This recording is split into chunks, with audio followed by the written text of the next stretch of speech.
Bom dia para você, bom dia para sua família, seja bem-vindo.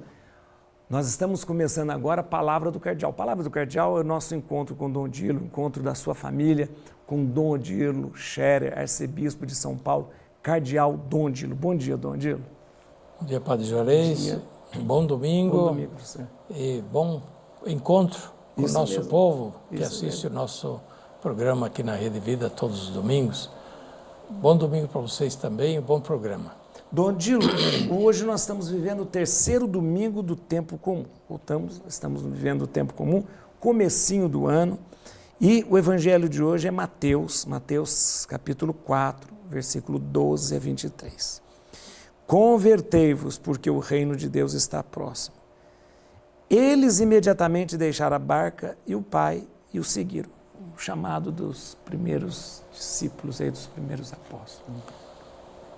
O chamado dos primeiros discípulos de Jesus é interessante, que Jesus podia ter escolhido entre os doutores da lei, entre os estudiosos das Escrituras, entre os levitas, Isso. entre os saduceus, que eram a classe A, Alguém da classe sacerdotal lá, né? Onde Jesus foi escolher os seus primeiros discípulos? Entre os pescadores, trabalhadores à beira do mar. Não vamos dizer que eles eram rudes ou ignorantes, acho que não precisa pensar assim. Eram trabalhadores. Eram trabalhadores, mas gente simples. Simples, né? Gente simples, com os pés bem no chão, né, na realidade. Entre eles, Jesus vai escolher e encontra a resposta. Uma resposta de entusiasmo. Deixaram tudo e o seguiram. Quando eu era seminarista, o pregador um dia saiu com essa, né? As escolhas de Deus às vezes são escandalosas. Verdade. Deus escolhe aqueles que ninguém espera. Eis-me aqui. Deus escolhe aqueles que são considerados de pouca monta, de pouco valor, né? Deus olha o coração. Já está lá no Antigo Testamento, né? O homem vê o exterior, Deus vê o coração. Deus escolhe segundo critérios que são de Deus. É isso que Jesus faz, escolhendo os primeiros discípulos. Eu sempre achei isso, Dom Odilo. Quando eu, no seminário, eu via os melhores indo embora e só ficando nós, os piores.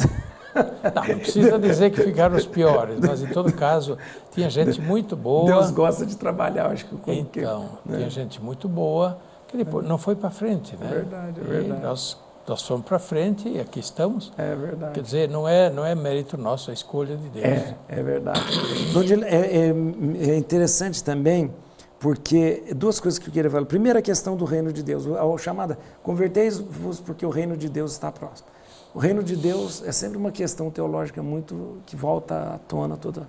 O reino de Deus é a presença de Jesus ou o reino de Deus está por vir ainda no céu?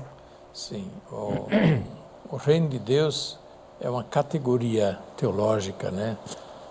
Religiosa, nem sempre fácil de entender, mas a gente pode entender por comparação, por analogia, né? O reino do mundo, por exemplo, o reino de um rei, ali ele tem a sua lei, tem o seu povo e seu território e o bem deste reino. Supõe-se que seja o bem de todo esse povo. O reino de Deus, qual é o povo? Bem, é toda a humanidade, chamada a entrar a fazer parte deste reino de Deus. Significa que não necessariamente todos estão dentro para entrar no reino de Deus. É preciso se converter, voltar-se, acolher o reino de Deus, que nos vem como um dom. E que é um grande bem, um grande benefício, que é a vida, é a salvação, a graça de Deus, é a glória de Deus, a vida eterna. Mas o reino de Deus não é só para depois dessa vida, ele já está presente. Porque Jesus também disse, o reino de Deus já está no meio de vocês. Por quê? Porque este mundo, ele não é do diabo. Sim, ele este tem mundo dono, é de Deus. Mas precisa se manifestar que neste mundo Deus reina, ou seja, que a lei de Deus reine, que o bem de Deus seja partilhado e chegue a todos. Enfim, que este mundo já experimente o bem do reino de Deus aqui. Este é o anúncio do reino de Deus. Por isso, Jesus, quando anuncia o reino de Deus, logo em seguida, ele dá atenção aos doentes, aos pobres, aos pecadores, aos que estão excluídos, digamos assim, do reino da terra. Tem um olhar de predileção mesmo para com Por quê? Porque essas pessoas que mais do que ninguém têm necessidade de sentir o bem de Deus, que Deus está olhando para elas e que as valoriza, que as transforma as suas vidas e assim sentem o amor de Deus como reino de Deus em suas vidas, né? O reino de Deus, ele está já no nosso meio, mas a gente poderia dizer que a plenitude do reino seria, então... Sem dúvida, a plenitude do reino de Deus nunca é aqui. Nunca é aqui. Aqui experimentamos sinais, experiências do reino de Deus, mas sempre misturadas ainda com tanta coisa contraditória. Por isso é importante a igreja, por isso é importante a religião, por isso é importante... Para conduzir nos caminhos do reino de Deus. Né? Porque as pessoas podem falar, nossa, porque nós estamos a caminho do reino, no reino é caminho do reino. Nossa, mas a igreja é tão pecadora. Mas ela está caminhando. Ela é tão pecadora, mas ela anuncia algo que não é dela. Isso. Ela é servidora do reino de Deus. Ela é mensageira do reino de Deus.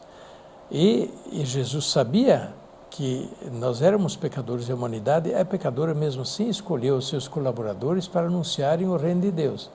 Vão a todos e digam, o reino de Deus está perto. É isso mesmo. Portanto, o reino de Deus é um bem de Deus, não é bem da igreja, não é invenção da igreja. E nós, a igreja é servidora, é interessante. Embora pecadores, claro que devemos ser os primeiros a ser coerentes e dar sinal bonito de que o reino de Deus chegou, através de nossa vida coerente com o reino de Deus. Mas, mesmo assim, não somos perfeitamente, nós somos mensageiros de um bem que vai além de nós, que nos ultrapassa, que é um bem de Deus, que nós não podemos simplesmente esconder porque nós somos pecadores, né? Dodino, vamos falar de São Paulo, porque isso tem muito a ver com a gente aqui. Eu peço desculpa ao Brasil inteiro, mas a nossa arquidiocese, ela é arquidiocese de São Paulo. E nós temos uma festa muito importante aqui para a cidade e para a arquidiocese também, né, Dodino? Dia 25. 25 nós comemoramos a conversão de São Paulo. E em São Paulo, nesta ocasião, nós comemoramos também São Paulo como padroeiro da arquidiocese. Em outras dioceses, outros lugares, comemora-se São Paulo como padroeiro, talvez no dia 29 de junho, junto com São Pedro de São Paulo. Mas hoje é a fundação da cidade também. Porque também coincide com a fundação de São Paulo, não só do ponto de vista civil, mas também do ponto de vista religioso. É verdade. A missão São Paulo Apóstolo foi oficializada em São Paulo 25 de janeiro com a celebração da missa. 25 de janeiro de 1554. São Paulo nasceu com uma missa, gente. Olha que interessante. Assim como o Brasil. Então, lembrar São Paulo como padroeiro nesse dia da conversão de São Paulo, para nós é muito significativo em São Paulo. Sim, então, a gente celebra São Paulo, celebra a cidade, né? E eu queria que nesse momento, o senhor, a gente encerrando o programa, o senhor pudesse nos dar a bênção e trazer para a gente, né? Pois não, e desde logo eu já convido todos, mais que todos, em São Paulo, né, a participarem das festividades de São Paulo, padroeiro da Arquidiocese de São Paulo, padroeiro da cidade, padroeiro do estado de São Paulo. Por isso é feriado em São Paulo. Feriado em São Paulo. Feriado em São Paulo. E eu aconselho os católicos a irem à missa, os evangélicos, se houver evangélicos que nos ouvem, pois é dia de igreja também. São Paulo, grande pregador, evangelizador, né? E construir uma cidade humana que tenha os valores do reino de Deus. É isso que nós somos chamados a fazer. Testemunhas de Deus na cidade. Essa cidade imensa, né? Que Deus abençoe a todos. A bênção de Deus Todo-Poderoso, Pai, Filho e Espírito Santo, desça sobre vós, permaneça para sempre. Amém.